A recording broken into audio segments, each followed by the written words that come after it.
Shalom saudara. Selamat pagi. Saya harap kita semua segar ya, tidak mengantuk. Amin.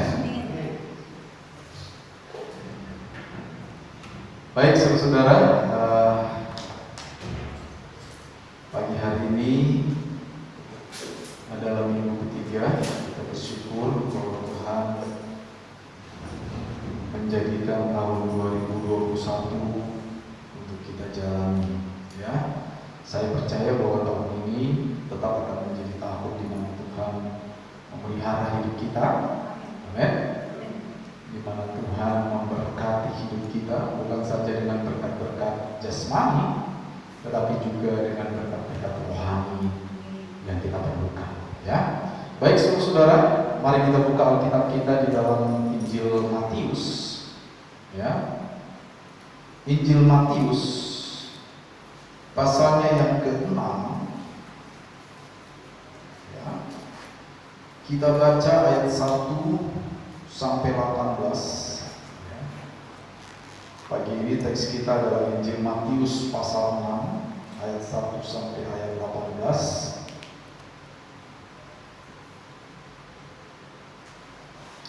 Nah, perikop ini atau bagian ini saudara-saudara itu terdiri dari 3 bagian besar, di mana Yesus mengajarkan satu hal yang pada masa itu sangat penting bagi kehidupan beragama di lingkungan orang-orang Yahudi, saudara-saudara ya.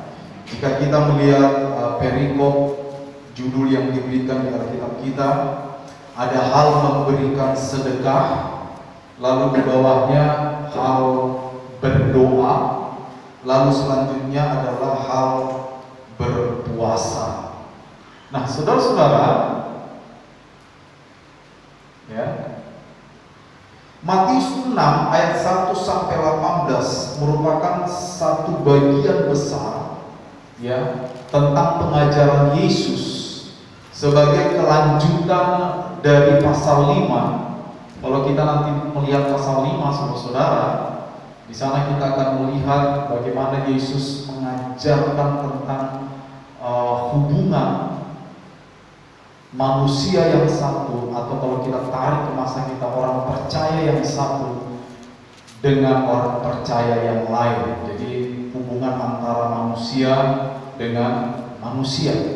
Nah, di bagian ini di pasal 6 kita melihat bagaimana Yesus mengajarkan tentang sikap ya terkait dengan kesalehan, sikap terkait dengan kebenaran diri ya di hadapan Allah. Nah, pada masa itu saudara-saudara, pada masa pelayanan Yesus ada 3 aspek dasar kesalehan atau kebenaran bagi orang Yahudi. Yang pertama adalah memberikan sedekah, lalu aspek kedua adalah berdoa, dan aspek yang ketiga adalah berpuasa. Nah, orang-orang Yahudi melakukan ketiga hal ini itu sebagai manifestasi atau sebagai pemenuhan kewajiban mereka di dalam beragama. Jadi saudara-saudara, pada masa itu orang-orang Yahudi ya, sebagai tanda bahwa mereka adalah orang-orang yang saleh, sebagai tanda bahwa mereka adalah orang-orang yang benar, maka mereka melakukan 3 aspek ibadah dalam kehidupan keagamaan mereka, yaitu bersedekah, berdoa, dan berpuasa, saudara-saudara. Tetapi saudara, ya, Yesus resah karena Yesus mendapati bahwa mereka melakukan semua hal tersebut, yaitu memberikan sedekah, berdoa, dan berpuasa, itu semata-mata hanya untuk memberikan kesan, impresi kepada manusia yang lain atau kepada orang lain, dan untuk meningkatkan status mereka di hadapan orang lain, saudara. Saudara mengerti ya maksudnya ya? Jadi mereka melakukan ketiga hal ini saudara-saudara, motifnya itu salah. Mereka bersedekah, mereka berdoa, mereka berpuasa, itu semata-mata supaya mereka dipuji oleh orang lain, supaya mereka mendapatkan kesan dari orang lain, supaya orang lain tahu bahwa mereka adalah orang-orang yang saleh. Ya, nah ini Yesus resah, saudara-saudara. Sehingga saudara-saudara, teks di dalam Matius pasal 6 ayat 1 sampai 18 ini menjadi bagian di mana Yesus menunjukkan bahwa ketiga aspek dasar kesalehan tersebut selama ini telah dilakukan dengan cara yang salah. Ya. Mereka bersedekah dengan cara dan motif yang salah. Mereka berdoa dengan cara dan motif yang salah. Mereka berpuasa dengan cara dan motif yang salah. Dan selanjutnya Yesus menunjukkan bagaimana melakukan ketiga aspek tersebut dengan cara yang benar. Nah, pagi ini secara khusus kita akan belajar tentang aspek pertama, yaitu hal memberikan sedekah, saudara. Ya, nah, apa yang menjadi prinsip utama di dalam pengajaran Yesus? Ya, prinsip utamanya itu ada di ayat 1, saudara. Kalau saudara perhatikan di sana di ayat 1 dikatakan seperti ini. Ingatlah, jangan kamu melakukan kewajiban agamamu di hadapan orang supaya dilihat mereka. Ini penting, saudara, ya. Karena jika demikian, kamu tidak beroleh upah dari Bapamu yang di sorga. Nah, ini prinsip yang mengikat ketiga perikop yang ada di dalam Matius 6 ayat 1 sampai 18. Artinya apa, saudara-saudara? Yesus sedang mengajarkan, ya, kewajiban agama yang dimaksud di sini adalah kesalehan atau kebenaran mereka. Ya, Yesus sedang mengajarkan supaya ketika mereka bersedekah, Yesus sedang mengajarkan supaya ketika mereka berdoa, ketika mereka berpuasa, mereka melakukannya bukan untuk dipuji oleh orang lain, saudara-saudara. Jadi ini prinsip yang mengikat ketiga perikop ini. Yesus seakan-akan mengkritisi, ya, tindakan mereka selama ini. Ya, memang kamu melakukan hal-hal yang saleh. Kamu bersedekah, kamu berdoa, kamu berpuasa. Tetapi selama ini kamu melakukannya semata-mata supaya orang lain datang kepadamu lalu mengatakan, wah, kamu bagus, kamu oke, kamu saleh, kamu benar, kamu mantap.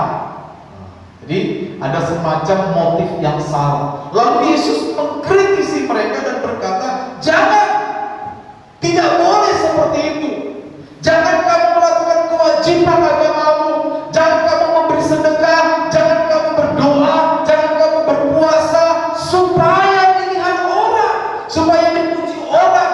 Karena kalau demikian caranya kamu berdoa, bersedekah dan berpuasa, maka engkau tidak akan beroleh upah dari Bapamu yang ada di sorga, saudara-saudara. Itu prinsip utamanya. Nah, seperti tadi saya katakan, ya, pagi ini kita secara khusus melihat hal bersedekah. Jadi ayat 1 dan ayat 4 saja. Saya akan bacakan sebentar. Ingatlah, jangan kamu melakukan kewajiban agamamu di hadapan orang supaya dilihat mereka. Karena jika demikian, kamu tidak beroleh upah dari Bapamu yang di sorga. Jadi apabila engkau memberi sedekah, janganlah engkau mencanangkan hal itu seperti yang dilakukan orang munafik di rumah-rumah ibadah dan di lorong-lorong, supaya mereka dipuji orang. Aku berkata kepadamu, sesungguhnya mereka sudah mendapat upahnya. Tetapi jika engkau memberi sedekah, janganlah diketahui tangan kirimu apa yang diperbuat tangan kananmu. Hendaklah sedekahmu itu diberikan dengan tersembunyi, maka Bapamu yang melihat yang tersembunyi akan membalasnya kepadamu. Saudara-saudara, Ya, ada beberapa hal yang perlu kita ketahui tentang hal memberi sedekah. Apakah saudara bisa baca itu? Atau terlalu kecil? Kecil ya. Baik. Nah, ada beberapa fakta yang bisa kita bahas terkait hal memberi sedekah pada waktu itu, pada masa Alkitab, Perjanjian Lama, pada masa antar perjanjian, dari Perjanjian Lama ke Perjanjian Baru, sampai nanti di Perjanjian Baru. Yang pertama, saudara-saudara, Perjanjian Lama sangat menekankan kepedulian terhadap orang miskin dan papa. Mereka yang digolongkan ke dalam kaum yang memerlukan pertolongan atau bantuan. Nah, memberi sedekah adalah salah satu tindakan nyata dalam menjawab kepedulian tersebut.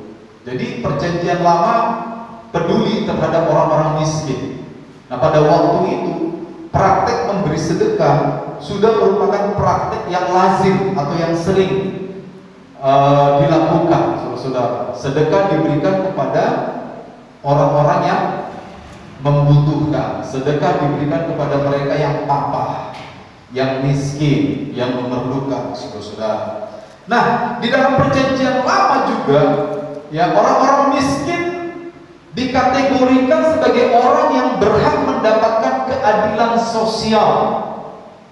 Ya, disebut keadilan sosial, saya duga karena mereka berhak mendapatkan kehidupan yang pokok. Ya, sementara mereka tidak mampu mencukupi kehidupan itu. Ya, kalau saudara baca di dalam Yesaya 10 ayat 1 sampai 2, di dalam kitab Amos pasal 5 ayat 11, saudara, maka orang-orang miskin mendapatkan perhatian sebagai bentuk tindakan keadilan sosial bagi mereka. Jadi Perjanjian Lama sangat peduli dengan yang namanya keadilan sosial, saudara.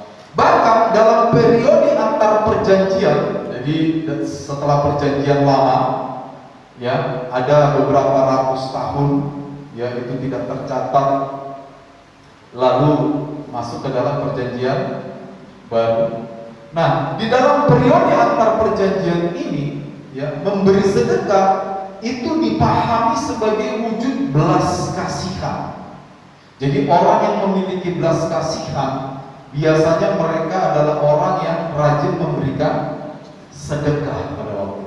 Nanti di Perjanjian Baru, bahkan di masa Yesus, ya, tampaknya memberikan sedekah itu seringkali dianggap sebagai suatu kebenaran. Nah, itu nanti yang dipraktikkan oleh orang Yahudi.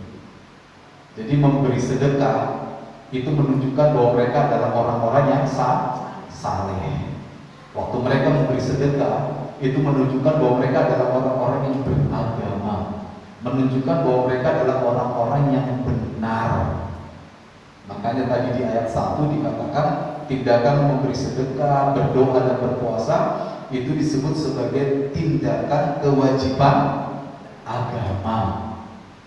Ya, nah itu saudara. Nah, pada abad pertama, ya, gerejanya orang Yahudi atau yang disebut sinagoga, salah satu fungsi dari sinagoga pada waktu itu adalah menyalurkan bantuan sosial kepada orang-orang yang membutuhkan. Kalau saudara baca di kitab para rasul, ya, dipilihnya para penatua, itu salah satu tugasnya adalah untuk melayani meja. Artinya saudara-saudara, untuk memperhatikan kehidupan orang-orang miskin, mereka-mereka yang dalam kategori janda, ya, orang-orang papa yang tidak mampu, para penatua, mereka ditugaskan untuk melayani orang-orang seperti ini. Jadi saudara, ya, pada saat itu hal memberi sedekah itu dipahami sebagai tindakan keagamaan. Hal memberi sedekah dipahami sebagai tindakan kesalehan. Hal memberi sedekah dipahami sebagai tindakan yang memperlihatkan bahwa saya adalah orang yang benar karena saya menjalankan kewajiban agama saya. Ya. Nah, sehingga pada masa itu tidaklah berlebihan kalau orang yang rajin memberi sedekah dianggap sebagai orang yang saleh. Pertanyaan kita adalah, lalu masalahnya di mana? Masalahnya di mana dengan orang-orang Yahudi ini, saudara-saudara? Masalahnya adalah seperti yang kita bahas di awal, mereka memberi sedekah supaya mereka dianggap saleh. Ya. Untung soleh nggak ada. Soleh itu Sipri sebenarnya. Ya, nama panggungnya Soleh. Sipri ya. Dia nggak datang hari ini juga ya. Jadi saudara-saudara, masalahnya adalah orang-orang Yahudi ini memberi sedekah supaya mereka dianggap soleh, supaya mereka dianggap benar. Nah, inilah yang dikritisi oleh Yesus, saudara-saudara. Ini yang coba diamati oleh Yesus, dan Yesus menemukan bahwa mereka melakukannya dengan cara ini. Jadi setiap kali mereka memberi sedekah, saudara-saudara, mereka ingin mereka dipuji. Nah, kalau saudara kita baca di ayat selanjutnya dikatakan gini, saudara. Jadi apabila engkau memberi sedekah, janganlah engkau mencanangkan hal itu. Nah, ini nanti kita akan bahas bagaimana cara memberi sedekah yang baik atau yang benar. Jadi mereka mencanangkan. Ya, mencanangkan itu berarti merencanakan. Ya, merencanakan supaya tindakan mereka memberi sedekah itu mendapat perhatian dari orang lain, dan orang lain akan memberikan pujian kepada mereka, saudara-saudara.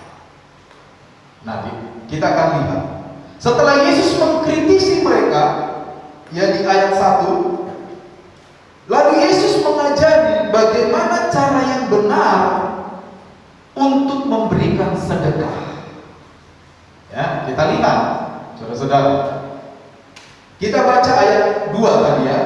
Jadi apabila engkau memberi sedekah, janganlah engkau mencanangkan hal itu seperti yang dilakukan orang munafik di rumah-rumah ibadat dan di lorong-lorong, supaya mereka dipuji orang.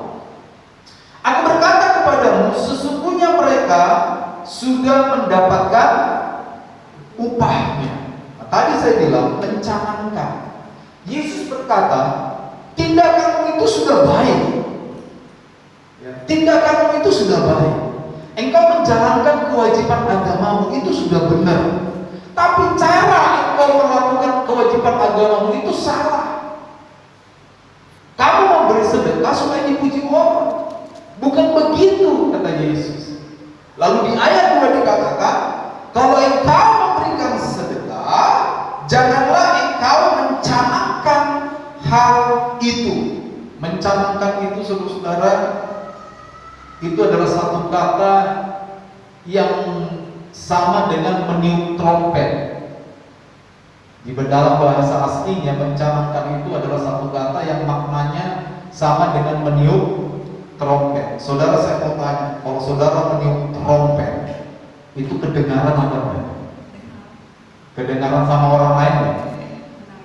Ya, ini konteks zaman dulu ini. Jangan saudara jawab, nanti trompetnya di-mute pak. Trompet nggak bisa di-mute, saudara ya. Jadi kalau kita niup trompet, maka bunyi dari trompet itu akan terdengar kepada orang lain. Nah, hal ini yang diamati oleh Yesus. Jadi oleh Yesus, orang-orang Yahudi ini dianggap ketika mereka memberikan sedekah, mereka mencanangkan, mereka mengumumkan, mereka berusaha supaya orang lain melihat, mengetahui bahwa mereka adalah orang yang murah hati, sehingga mereka beroleh pujian. Nah, saudara menangkap bagaimana keresahan hati Yesus di sini? Seringkali saudara-saudara, ya seperti orang-orang Yahudi, seringkali juga orang-orang percaya mengerjakan kewajiban agamanya dengan cara yang salah.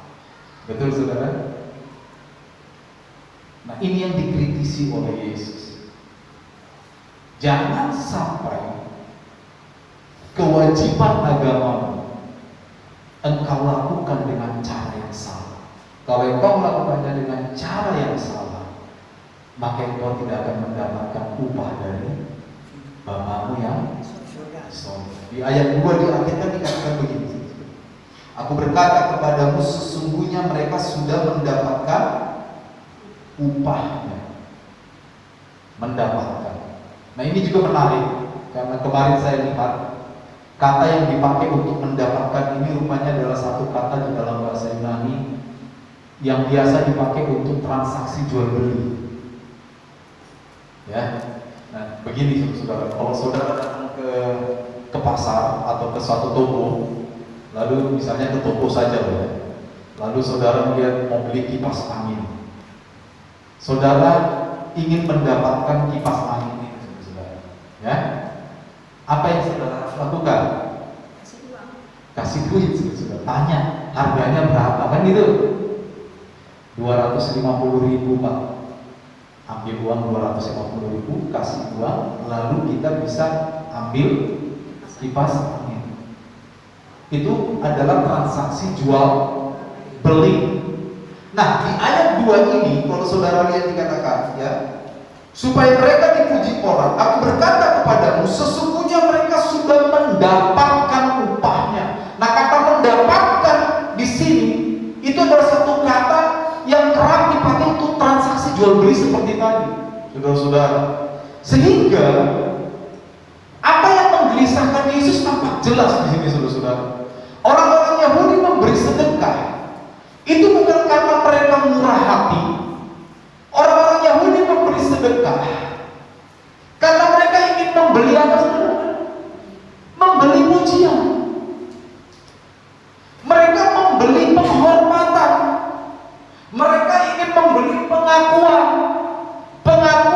pujian, penghormatan bahwa mereka adalah orang yang saleh. Ya, ini saudara-saudara, ini yang dikritisi dengan sangat tajam oleh Tuhan Yesus. Apakah salah kita memberi sedekah? Tentu saja tidak. Ada banyak orang di sekeliling kita yang butuh uluran tangan kita sebagai orang percaya. Ya. Ada banyak orang yang membutuhkan bantuan kita secara ekonomi.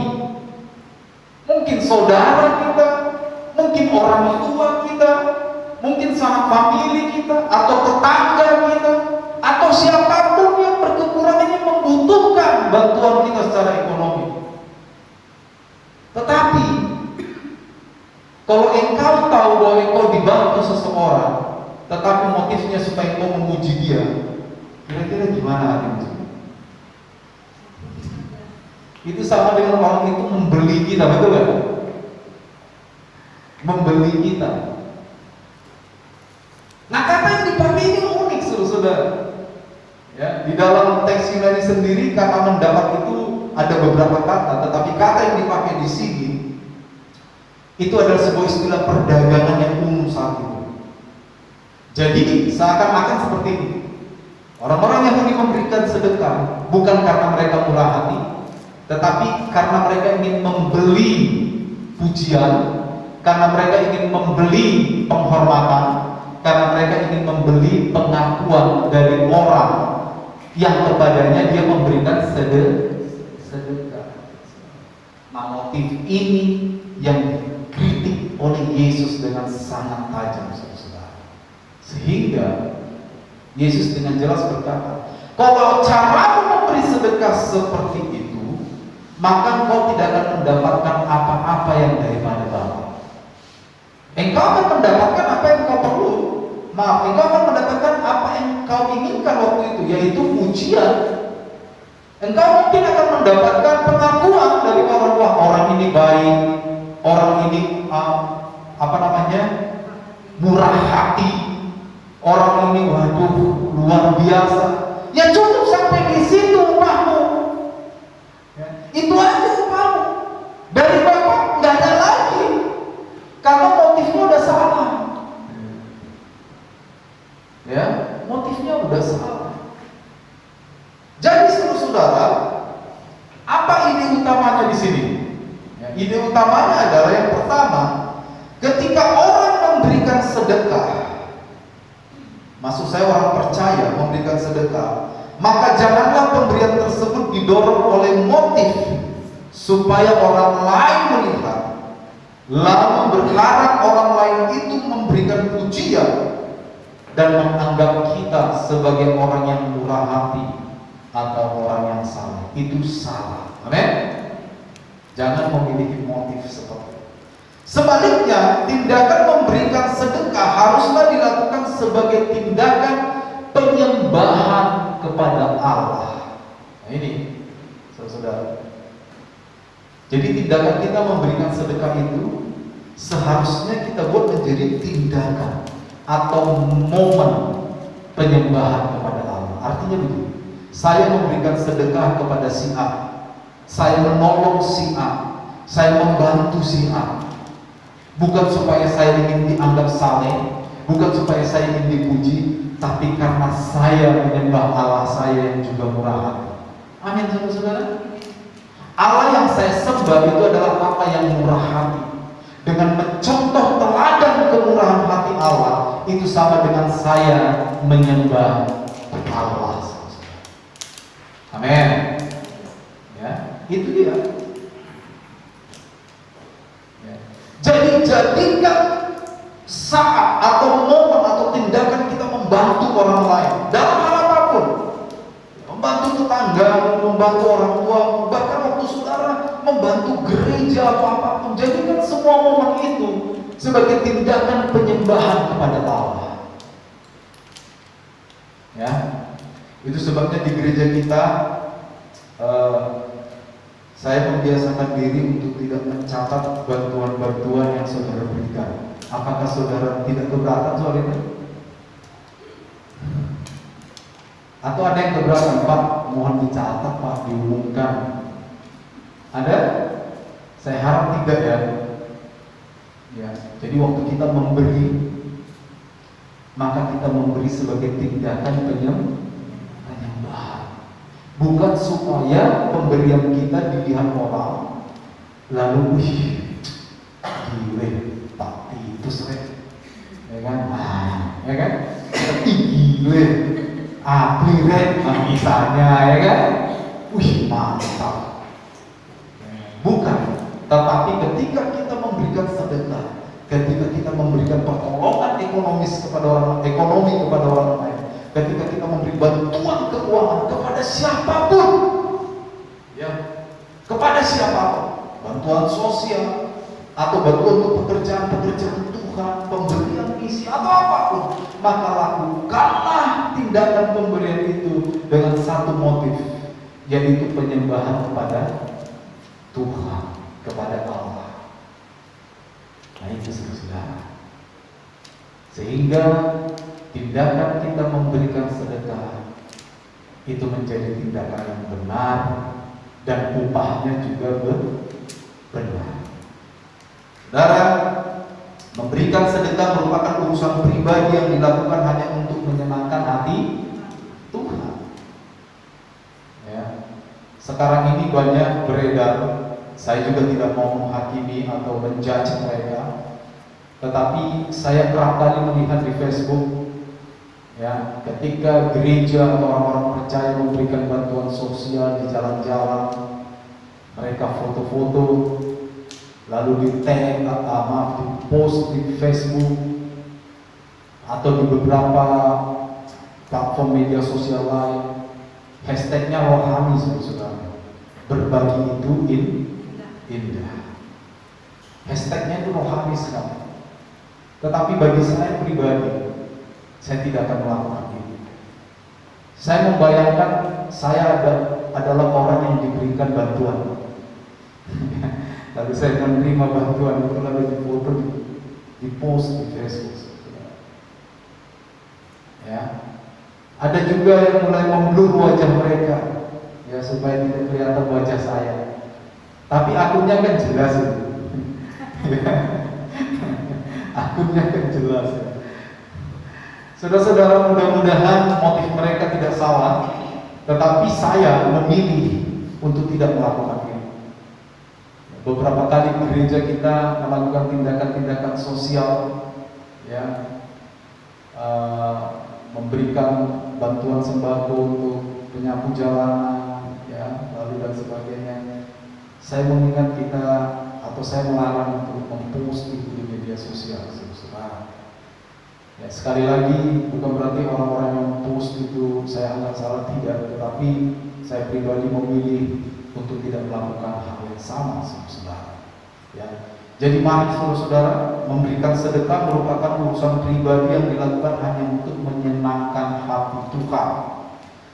Sikap ini dapat dipraktekkan kepada tindakan memberi di area lain, beri untuk pekerjaan Tuhan, memberikan bantuan sosial, dan lain-lain. Mari kita memberikan kepada orang lain, kepada tetangga kita, kepada mereka yang membutuhkan, kepada orang tua kita, bantuan-bantuan, bukan untuk supaya mereka memuji kita, tetapi sebagai tindakan menyembah Tuhan. Terakhir saudara, jadi apa upah yang kita dapat kalau kita melakukan hal ini dengan benar?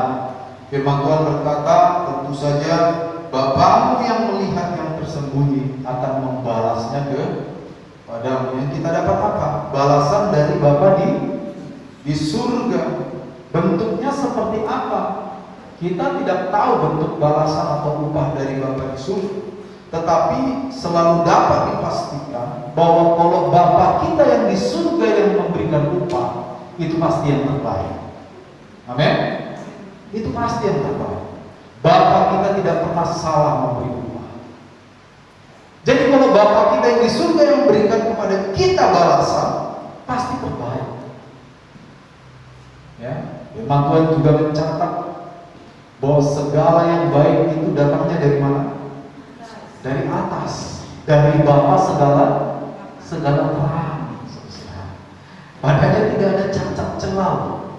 Jadi kalau kita memberikan bantuan, memberikan sedekah kepada mereka yang memerlukan, memberikan bantuan sosial kepada korban-korban bencana alam dan sebagainya, memberikan bantuan kepada pekerjaan Tuhan atau apapun yang kita berikan, jangan mengharapkan pujian dari orang lain, tetapi jadikan itu menjadi momen penyembahan kepada Allah, dan Bapa yang di surga akan membalasnya kepada kita. Sekali lagi saya tekankan, kalau Bapa yang balas kepada kita, pasti yang terbaik. Amin. Firman Allah berkata, tidak berkekurangan satu pun hal yang baik. Orang percaya tidak akan kekurangan sesuatu hal yang baik yang berasal daripada Tuhan, saudara. Jadi mari kita tangkap isi dari firman Allah ini.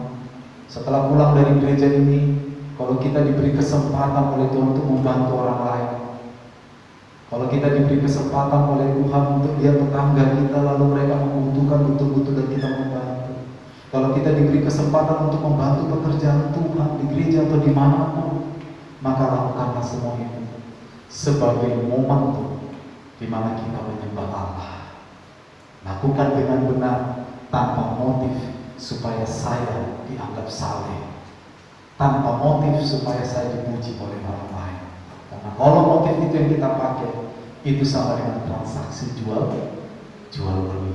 Kita membeli pujian, kita membeli pengakuan, kita membeli penghormatan dari orang lain. Padahal pujian dan pengakuan dan penghormatan yang terbaik itu datang dari Bapa kita di surga. Amin. Tuhan memberkati. Selamat pagi.